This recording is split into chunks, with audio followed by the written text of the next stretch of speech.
साधारणपणे 6 ते 8 महिन्यांनी बाळ रांगू लागतं।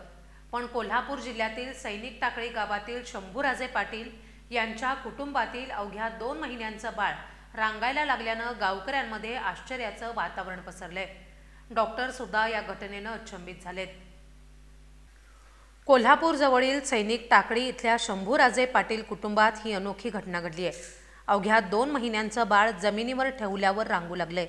हा प्रसंग पाहून आई वडील, नातेवाईक आणि शेजारी अक्षरशः थक्क झालेत। वैद्यकीय शास्त्रानुसार एवढ्या लहान वयात बाळाची स्नायूशक्ती आणि हालचाल क्षमता पूर्ण विकसित झालेली नसते, त्यामुळे अशा वयात रांगणं ही दुर्मिळ गोष्ट मानली जाते।